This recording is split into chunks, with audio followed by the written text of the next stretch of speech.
We, along with other libraries across the country, noticed last year that there were just a lot of more reports of books being banned or challenged across the United States in school libraries and public libraries.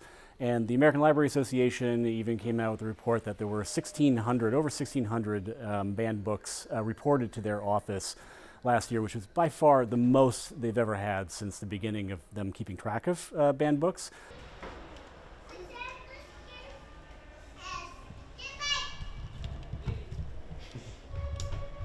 And we wanted to do something more intentional to support young people across the country who were at the business end of these challenges and bans.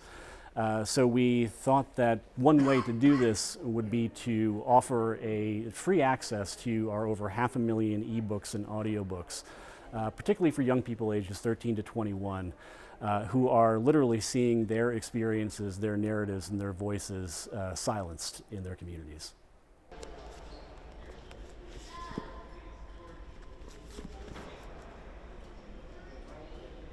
So we've had thousands of responses, which is both inspiring but also heartbreaking. It's a real issue out there, and these are things that are happening all over the United States for people who really need access to books.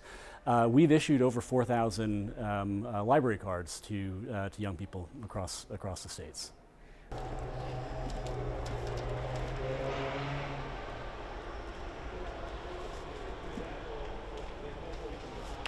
The books that are being targeted for challenges or bans are representative of voices that are LGBTQ voices or Black, Indigenous voices. So you have books like Genderqueer, which is the most challenged and banned book of all of last year, according to the American Library Association. All Boys Aren't Blue is another book that was highly challenged last year, but even sort of ensconced classics like Toni Morrison's Beloved or The Bluest Eye, Angie Thomas's The Hate You Give, they're all being targeted as antithetical to community norms in certain areas of the country.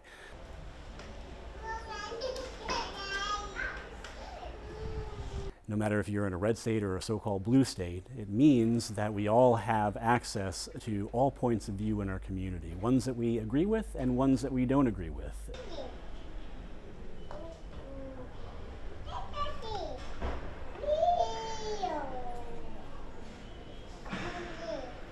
Yeah, it's really important to see myself reflected in narratives such as just books that talk about transgenderism and LGBTQ rights and queer people in general.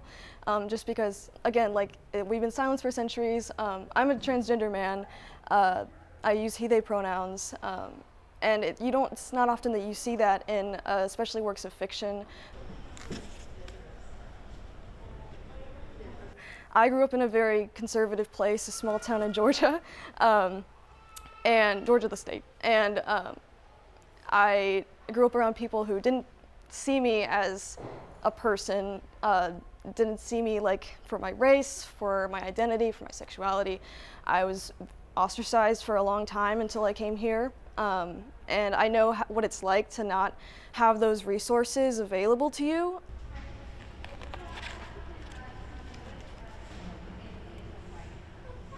And the fact that there are so many resources out there, like the Unbanned Books Initiative at the BPL, to combat this sort of attack, I don't think they'll win, and I don't think it'll get as far as they want it to be, just because there's no way that they can, Education is advancing, and it's advancing towards true history and true science, and there's not much you can do against that.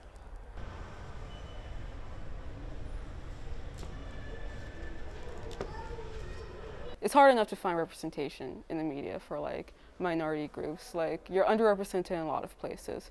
You're underrepresented in schools sometimes, in the television, in education. Maybe in your major, there's not a lot of people that look like you, that share your identity and background, and that can affect you deeply. So these books being taken off, or you can't even see a representation at your local library. I feel like that's really bad.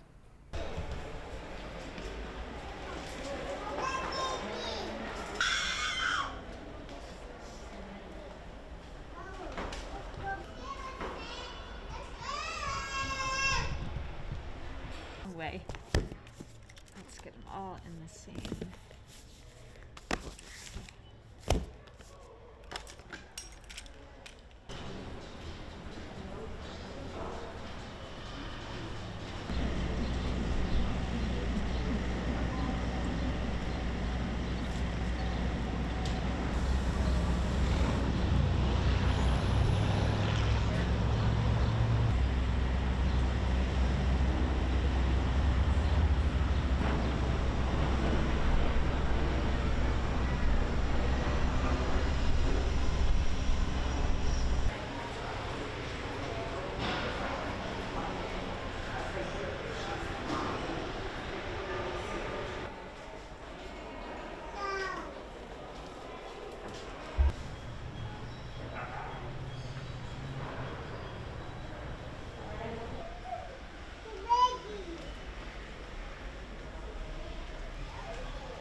We do a lot of community. We don't have to shoot stuff over there. We'll shoot